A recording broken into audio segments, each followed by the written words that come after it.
बिस्मिल्लाहिर्रहमानिर्रहीम। अस्सलाम वालेकुम। उम्मीद करता हूँ आप सब ठीक होंगे और बखैर आफियत होंगे। बिग डेटा का 12 वीक का जो हमने कोर्स स्टार्ट किया था उसका आज 11th वीक स्टार्ट होने जा रहा है। और आज मैंने ये सोचा कि डैग एक बहुत इम्पोर्टेंट टॉपिक है अपाचे स्पार्क के अंदर, और डैग से रिलेटेड बहुत कम एग्जांपल्स मौजूद हैं और बहुत कम कंटेंट अवेलेबल है। तो मैंने ये बेहतर समझा कि इसकी को हम एक और एग्जांपल से भी बेहतर तरीके से समझ सकते हैं, और इसलिए मैंने एक पूरा लेक्चर इस डैग के लिए डेडिकेट कर दिया। ये ज़्यादा लंबा लेक्चर नहीं होगा, ये छोटा ही लेक्चर होगा, लेकिन इसमें हम एक एग्जांपल देखेंगे। हम एसक्यूएल के थ्रू समझने की कोशिश करेंगे कि क्यों डैग ज़रूरी था, क्यों अपाचे स्पार्क ने अपने बैक एंड पे डैग की फंक्शनैलिटी को इम्प्लीमेंट करने की कोशिश की, और क्यों डैग से ऑप्टिमाइजेशन अचीव हो रही है, और किस तरह डैग से ऑप्टिमाइजेशन अचीव हो रही है, और हम क्यों उन इंस्ट्रक्शन को जो कि कंप्यूटेशनल एक्सपेंसिव होती हैं उसे हम डैग के अंदर, ग्राफ के अंदर बिल्कुल एंड के जो नोड्स हैं उसके ऊपर रखते हैं। तो मैं थोड़ा सा पहले प्रीवियस रिकॉल कर लेता हूँ कि हमने ये देखा था कि जब यूज़र स्पार्क ड्राइवर के थ्रू कोई प्रोग्राम लिखता है तो उसका बेसिकली जो प्रोग्राम है वो स्पार्क ड्राइवर इसको एनालाइज करता है, और जब वो लास्ट में एक्शन परफॉर्म होता है, क्योंकि मैंने ये बताया था कि सिर्फ ट्रांसफॉर्मेशंस और एक्शंस की बेस के ऊपर सिर्फ अपाचे स्पार्क काम कर रहा होता है, तो उन एक्शंस और ट्रांसफॉर्मेशंस को एनालाइज करके, कोड को एनालाइज करके स्पार्क कॉन्टेक्स्ट बैक एंड के ऊपर एक आरडीडीज़ का एक ग्राफ बना रहा होता है, और उस ग्राफ को हम बेसिकली क्या कह रहे होते हैं, डैग। और उसी डैग को हम आज बेसिकली यहाँ पर पढ़ भी रहे हैं। तो डैग कब बनता है, जब आप एक आरडीडी के ऊपर एक ट्रांसफॉर्मेशन अप्लाई करते हैं तो दूसरा RDD resilient distributed data frame बन जाता है, जो कि सबसेट होता है पहले वाले डेटा सेट का। और एक मिनट मैं देख लूँ कि मेरी रिकॉर्डिंग चल रही है। यस, हाँ, अच्छा।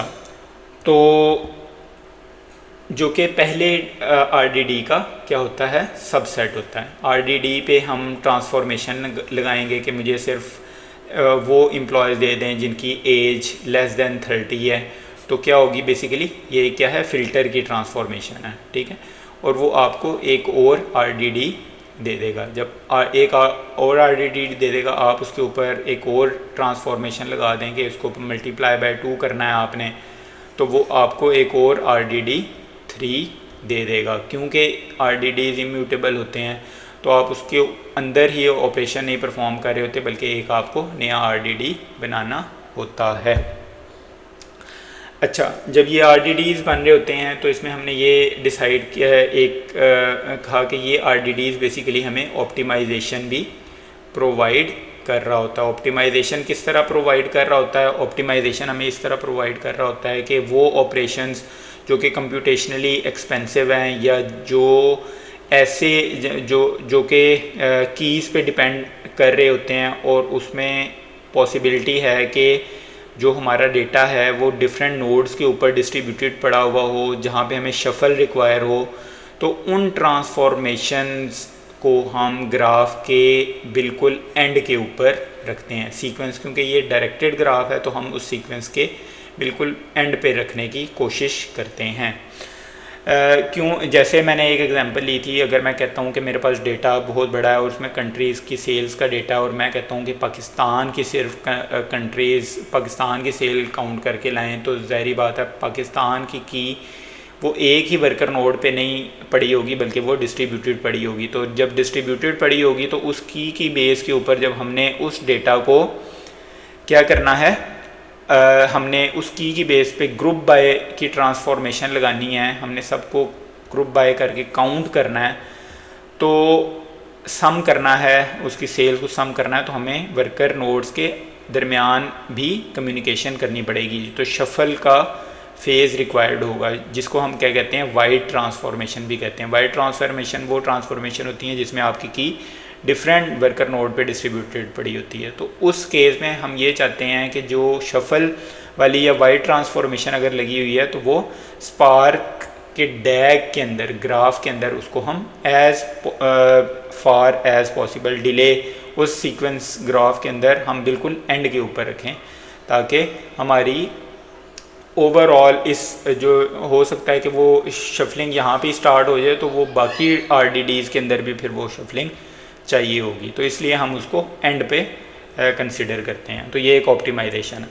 तो हम एक एग्जांपल लेते हैं एसक्यूएल स्टेटमेंट के कि एसक्यूएल स्टेटमेंट के अंदर किस तरह हो रहा होता है कि अगर मैं एक सिंपल, अभी इसमें कोई डैग इस्तेमाल नहीं हुआ, ये सिंपल एक एसक्यूएल की स्टेटमेंट है। और जहाँ पे ये एसक्यूएल की स्टेटमेंट में क्या हो रहा है कि हम एक कॉलम को सिलेक्ट कर रहे हैं और उसकी सैलरी को सम कर रहे हैं, और हमने एक एम्प्लॉयज़ के टेबल में से डिपार्टमेंट के कॉलम को सिलेक्ट किया और उसमें सैलरी को सम किया सिर्फ उन एम्प्लॉयज़ की जिनकी एज 30 से ग्रेटर है, और हर डिपार्टमेंट वाइज उन एम्प्लॉयज़ की जिनकी एज 30 से ऊपर है उनकी हमने सैलरी को सम करके दिखा दिया। तो इसमें क्या हो रहा है, in this case the filtering operation happen first. तो देख लें हम पहले क्या कर रहे हैं, फ़िल्टर लगा रहे हैं। reduces the amount of data that need to be processed for the subsequent grouping and aggregation। तो ज़ाहिरी बात है, अगर हम ये पहले ग्रुप बाय कर लेते हैं और बाद में हम उसको फ़िल्टर लगाते हैं तो यहाँ पे डेटा हमारे पास बहुत ज़्यादा होगा, और जो ग्रुप बाय जो कि एक एक्सपेंसिव ऑपरेशन है तो उसमें भी हमें बहुत ज़्यादा डेटा के साथ डील करनी पड़ रही होगी। तो अगर हम डेटा के ऊपर पहले ही फ़िल्टर लगा लेते हैं तो हमारे पास डेटा क्या हो जाएगा, कम हो जाएगा। तो बिल्कुल सेम प्रिंसिपल के ऊपर क्या कौन काम कर रहा होता है, डैग जो डी साइक्लिक एक ग्राफ है उसका डैग भी काम कर रहा होता है अपाचे स्पार्क का, जो कि उन ट्रांसफॉर्मेशन को जो कंप्यूटेशनली एक्सपेंसिव हैं उनको, या जिनमें रोज़ ज़्यादा होती हैं उनको हम सीक्वेंस में डैग के सीक्वेंस के अंदर बिल्कुल एंड पर प्रोसेस कर रहे होते हैं। ठीक है, तो अब क्यों एंड पे प्रोसेस कर रहे होते हैं, जैसे अब यहाँ पे भी हमने डैग की हमने विजुलाइजेशन देख ली कि एक स्टेज है। स्टेज मींस के ये बिल्कुल वही है जो स्पार्क ड्राइवर जो है, स्पार्क ड्राइवर ने कोड को देखा, यूज़र के कोड को देखा जो उसने राइट किया पाई स्पार्क के अंदर, और उसमें से देखा कि एक ट्रांसफॉर्मेशन लगी हुई है, उस ट्रांसफॉर्मेशन को उसने एक स्टेज बना दिया। उसके बाद दूसरी ट्रांसफॉर्मेशन लगी हुई है, उसको एक और स्टेज बना दिया, और इसी तरह एक और ट्रांसफॉर्मेशन लगी हुई है, उसको एक और स्टेज बना दिया। लेकिन यहाँ पे सिंपल फ़िल्टर और मैप की चीज़ें हुई। लेकिन जैसे ही हमने क्या किया, ग्रुप बाय का फेज़ लगाई, ट्रांसफॉर्मेशन लगाई, तो ये डेटा एक, और हो सकता है कि ये स्टेज मुख्तलिफ वर्कर नोड के ऊपर डिस्ट्रीब्यूटेड पड़ी हो। ये हो सकता है वर्कर नोड 1 पे पड़ी हो, ये वर्कर नोड 2 के ऊपर पड़ी हो, ये 3 के ऊपर पड़ी हो, और ये 4 के ऊपर पड़ी हो। तो ये जब डेटा डिफरेंट स्टेजेस के अंदर डिस्ट्रीब्यूटेड पड़ा हुआ होता है तो ग्रुप बाय का फेज़ क्या कर सकता है कि डेटा हो सकता है कि वर्कर नोड के दरमियान हमें नेटवर्क के ऊपर जाना पड़े। तो हम क्या करते हैं कि इन स्टेजेस को ग्राफ के अंदर एंड की तरफ पुश कर देते हैं कि ये जितना ग्राफ के अंदर डैग के अंदर हम उसको जितना डिले कर सकते हैं उतना ही हमारा डैग ऑप्टिमाइज्ड होगा। ठीक है, तो ये जिस तरह हमने कंपैरिजन विदाउट ऑप्टिमाइजेशन, अगर हम उसको ऑप्टिमाइजेशन नहीं करते, पुअर प्लान की एग्जांपल क्या है कि shuffle occur early if the database first perform the group by across all the rows before filtering. Filter करने से पहले आपने ग्रुप बाय लगा दिया, it would require shuffling data across multiple partition, और वो मल्टीपल पार्टीशन किधर हो सकती हैं, मुख्तलिफ डेटा बेसिस वर्कर नोड्स के ऊपर डिस्ट्रीब्यूटेड पड़ी हो सकती हैं। तो जब डिस्ट्रीब्यूटेड पड़ी हुई होंगी तो हमारे नेटवर्क जो आईओ हैं, नेटवर्क आईओ जो हमारी हो रही होगी वो बहुत ज़्यादा हो रही होगी। ठीक है, this is inefficient because we are grouping rows that might be filter our later. More data to process the grouping is performed only large data set before filtering, resulting more intermediate result data to shuffle and process. तो definitely आप समझ गए होंगे जो मैं कहना चाह रहा हूँ। Minimizing shuffle the where clause filtering in applied first, this reduce the data size by removing the rows where less data to shuffle. अब डेटा क्योंकि बहुत कम हो गया तो इसलिए जब ग्रुप बाय करेंगे तो हमें बहुत कम डेटा शफल करना पड़ रहा होगा। डिफरेंट सिस्टम के दरमियान बहुत कम नेटवर्क आयों के ऊपर चीज़ें जा रही होंगी, तो क्योंकि एक वर्कर नोड दूसरे वर्कर नोड के साथ नेटवर्क के थ्रू कनेक्टेड होगा, तो अब वो जो हमारी जो क्योंकि डेटा कम है तो हमारी नेटवर्क कंजेशन भी नहीं हो रही होगी।